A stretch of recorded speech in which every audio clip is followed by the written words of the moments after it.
Hey FA Nation, Justin Fensterman here, and the NBA playoffs start today, so we got a 4-game main slate that we got to destroy. Let's talk about some of the value that's presented itself on FanDuel and DraftKings. Here are your plays on FantasyAlarm.com for day 1 of the NBA playoffs. At point guard, Marcus Smart.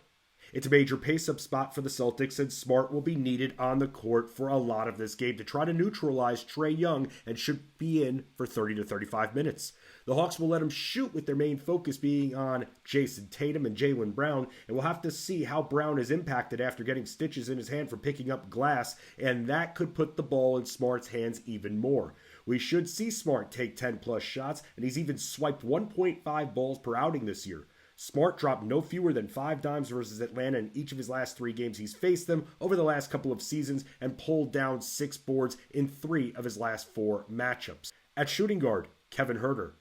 Huerter should play around 30 minutes in a very fast-paced game versus Golden State, and he dropped 17 points on them the last time he suited up against them. Huerter had an impressive season shooting the ball, hitting over 48% of his shots and 40% of his three-pointers. When he hits the 20-minute mark, he scores in double figures, as he has in each of his last 16 games that he logged at least 20 minutes in. Huerter will help facilitate the offense a bit, and he'll post a few boards and dimes. He stole the ball 1.1 times per battle, and even swatted away shots in 4 of his last 6 contests. The Warriors are middle of the road at defending shooting guards. At small forward, Cameron Johnson.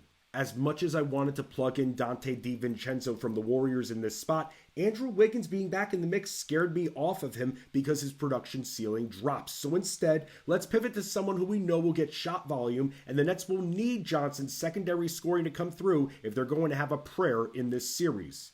Johnson didn't have the best shooting game the last time he faced Philly, but he was still impressive by pulling down 7 boards and logging 3 steals.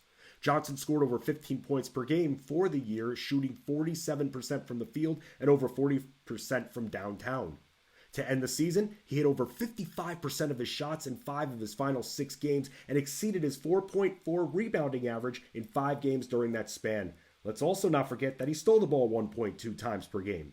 We can rely on him for points, boards, and steals, and he should take 10 to 15 shots in this contest. At power forward, Draymond Green. While the Kings have been good at defending the post, the Warriors are going to rely heavily on Green, and between the inconsistency of John Collins and Tobias Harris likely getting shadowed by Dorian Finney-Smith for a good portion of his game, let's rely on the fast-paced game with a high total that Green's involved in. Green's play on transition will be crucial in this series, and we know he'll play around 35 minutes. He had 2 strong games against the Kings earlier this year, but wasn't that impressive when he played them last week. Even though the scoring is hard to rely on, he did end the year with 3 straight multi-block games and 6 steals in his final 4 contests. He pulled down over 7 boards per game and dished no fewer than 5 dimes in each of his last 3 games against the Kings this year. Let's see how he fares in Game 1 in a high-octane paced environment. Finally at center, Robert Williams.